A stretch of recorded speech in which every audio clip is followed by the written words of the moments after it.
নির্বাচন নিয়ে সুপ্রিম কোর্টের জাজমেন্ট চলে এসেছে। রাজ্য সরকার যে আবেদন করেছিল সে আবেদন খারিজ করে দিয়েছে। অর্থাৎ খুব শীঘ্রই টিটি এআইডিসি নির্বাচন হচ্ছে। সেই নির্বাচন হওয়ার কথা 2021-এ। 4 বছর পেরিয়ে গেছে, রাজ্য সরকার এখন পর্যন্ত নির্বাচন করতে পারছে না। একের পর এক হাইকোর্টে কেস, সুপ্রিম কোর্টে কেস, সময় চাইছে। কিন্তু সুপ্রিম কোর্ট এবার খুব কড়া ভাষায় বলে দিয়েছে আর সময় দেওয়া যাবে না, খুব শীঘ্রই নির্বাচন করতে হবে। রাজ্য সরকার সুপ্রিম কোর্টের কাছে 2 সপ্তাহ সময় চেয়েছিল এক্সট্রা আরও একটু বিচার বিবেচনা করার জন্য। কিন্তু সুপ্রিম কোর্ট রাজ্য সরকারের এই যে সিদ্ধান্তকে নাকচ করে দিয়েছে। রাজ্য সরকার যে আপিল করেছে সেটাকে নাকচ করে দিয়েছে। সুপ্রিম কোর্ট অ্যাকশান নিয়েছে, স্টেপ নিয়েছে, রিজেক্ট করে দিয়েছে স্টেট গভর্নমেন্ট যে রিকোয়েস্ট করেছিল এক্সটেনশনের জন্য সেটা। অর্থাৎ বিসি ইলেকশন হিয়ারিং যে মানডেতে হচ্ছিল সেখানে কিন্তু সুপ্রিম কোর্ট ডিসিশনটা দিয়েছে। অর্থাৎ খুব শীঘ্রই আমাদের ত্রিপুরা রাজ্যে বিসি ইলেকশন হচ্ছে। টিটি এডিসি এরিয়াতে মানে ত্রিপুরা মতা হোক, আইপিএফটি হোক বা অন্য রাজনৈতিক দল হোক, সবার একটাই দাবি বিসি যে ভিলেজ কমিটি এরিয়াগুলো আছে এরিয়াতে ডেভেলপমেন্ট হচ্ছে না। কারণ প্রতিষ্ঠিত কোনো প্রতিনিধি নেই, নির্বাচন হচ্ছে না, কোনো প্রতিনিধি নেই, নির্বাচিত প্রতিনিধি নেই, যার জন্য ডেভেলপমেন্ট ওটা থেমে গিয়েছে। রাস্তাঘাট, পানীয় জল যে সুযোগ সুবিধাগুলি আছে সেগুলি জনসাধারণের কাছে পৌঁছতে পারছে না, কারণ নির্বাচিত প্রতিনিধি নেই। আমরাই যদি চিন্তা করি 2021 সালের পরে ত্রিপুরাতে মুখ্যমন্ত্রী নেই, চিন্তা করতেও জিনিসটা কীরকম লাগে। সেরকম টিটিডিসি ভিলেজ কমিটি এরিয়াতেও তো জনপ্রতিনিধির প্রয়োজন, কিন্তু সেখানে নির্বাচন করছে না। রাজ্য সরকার বারবার নির্বাচন পিছিয়ে দিচ্ছে। কেন বা পিছিয়ে দিচ্ছে? হয়তো বা রাজ্য সরকারের কোনো মানে পরিকল্পনা আছে বা কোনো সিদ্ধান্ত আছে, নয়তো টিটিডিসি এরিয়াতে নির্বাচন হবেই বা না কেন। এখন আর পিছানো যাবে না, এখন আর ডিলে করা যাবে না। সুপ্রিম কোর্ট থেকে বলে দিয়েছে, রাজ্য সরকার আবেদন খারিজ করে দিয়েছে, এখন জাজমেন্টের পালা। কি হয়েছিল কালকে, কি বলেছে সুপ্রিম কোর্ট? সৈয়দ জেলা পরিষদ এলাকায় ভিলেজ কাউন্সিল নির্বাচনের দাবিতে সুপ্রিম কোর্টে সময় প্রার্থনা করেছিল। আরও সময় চায় রাজ্য সরকার আরও সময় চেয়েছিল, কিন্তু সেই আবেদন সুপ্রিম কোর্ট কী করেছে? খারিজ করে দিয়েছে। রাজ্য সরকারের তরফে আরও 2 সপ্তাহ সময় চেয়ে আবেদন দাখিল করা হয়েছিল। 2 সপ্তাহ সময় যে আবেদন যে দাখিল করেছিল 2 সপ্তাহ সময় চেয়ে, সুপ্রিম কোর্ট কী করেছে? সেটা খারিজ করে দিয়েছে। মাননীয় প্রদ্যুৎ বিক্রম মানিক্য দেববর্মা উনিও ওনার ফেসবুক হ্যান্ডেলে এই ব্যাপারটা শেয়ার করেছে যে সুপ্রিম কোর্ট সেটা রিজেক্ট করে দিয়েছে।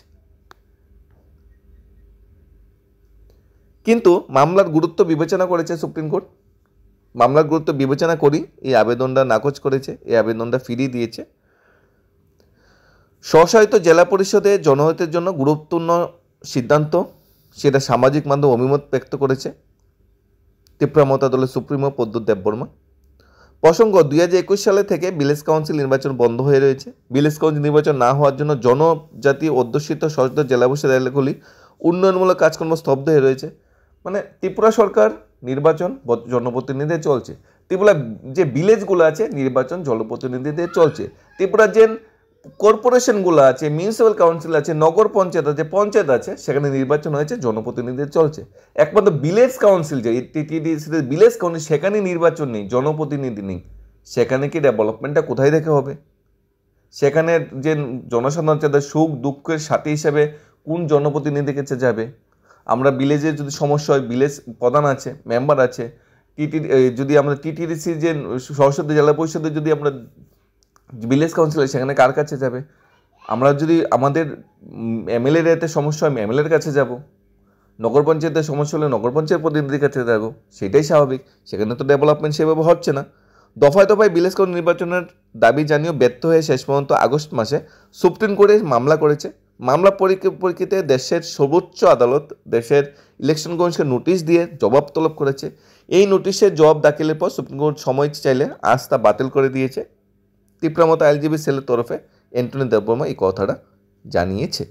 অর্থাৎ বহুদিনের প্রতীক্ষিত ভিলেজ যে কাউন্সিল আছে, ভিলেজ কমিটি যেটা আছে আমাদের টিটিডিসি এরিয়াতে, সেখানে নির্বাচনের দিনক্ষণ ঘোষণা হচ্ছে। সুপ্রিম কোর্টে রাজ্য সরকার আবেদন খারিজ করে দিয়েছে। এখানে যে জনপ্রতিনিধিরা কেস করেছে তাদের জয় হয়েছে।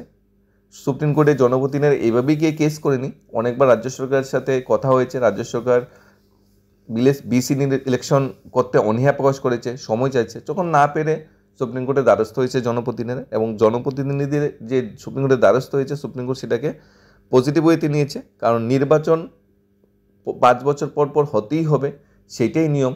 তারপরে যদি কোনো কারণে 5 বছরের জায়গায় 6 বছর মেনে নেওয়া যায়, কিন্তু 5 বছরের জায়গায় নির্বাচন হওয়ার কথা সেটা 10 বছর হয়ে যাচ্ছে, এখনই নির্বাচন হচ্ছে না। 4 বছর জনপ্রতিনিধি ছাড়া একটা এরিয়া চলছে, সেখানে ডেভেলপমেন্ট ঠিকঠাক হচ্ছে না, অর্থের আদান প্রদান ঠিকভাবে হচ্ছে না, সেটা তো মেনে নেওয়া যায় না। তাই সুপ্রিম কোর্টের যে জাজমেন্ট বা সুপ্রিম কোর্টের যে ডিসিশন নিয়েছে, যে আবেদন খারিজ করে, সেটা আমরাও তার পক্ষে। অ্যাটলিস্ট নির্বাচন হোক, নির্বাচনে স্বচ্ছভাবে নির্বাচন হয়ে যারাই জয় হয়ে আসুক তারা জনপ্রতিনিধি হয়ে আসুক এবং এরিয়া ডেভেলপমেন্টের জন্য কাজ করুক। নির্বাচিত প্রতিনিধি এরিয়া ডেভেলপমেন্টের জন্য কাজ করুক। এখানে স্বঘোষিত প্রতিনিধির কোনো প্রয়োজনতা নেই। যারা নির্বাচন হবে, যারা নির্বাচিত হবে, তারাই পার্টিকুলার এরিয়া ডেভেলপমেন্ট করবে। রাজ্য সরকার থেকে ফান্ড আসবে, সেই এরিয়ার পর্যাপ্ত কাজ হবে এবং সেই এরিয়ার জনগণ জনপ্রতিনিধিদের খুশি থাকবে, সেটাই স্বাভাবিক। আশা করছি এই বছরের শেষে বা মানে এই ফিনান্সিয়াল ইয়ারেই টিটিসি নির্বাচনের দিনক্ষণ ঘোষণা হবে এবং সেখানে নির্বাচিত জনপ্রতিনিধিরা এরিয়া ডেভেলপমেন্টে আরও ভালোভাবে কাজ করবে। যেই দলে জয়ী হয়ে আসুক, সেখানে ত্রিপুরা মাতা হোক, আইপিএফটি হোক, সেখানে বিজেপি হোক, সিপিআইএম হোক, কংগ্রেস হোক, অ্যাটলিস্ট নির্বাচন হোক, নির্বাচনে জনপ্রতিনিধিরা যারা জনগণ যাদের ভালোবাসবে তাদের ভোট দেবে, ভোট দিয়ে জয়ী করবে এবং তারা এরিয়া ডেভেলপমেন্টের জন্য কাজ করবে।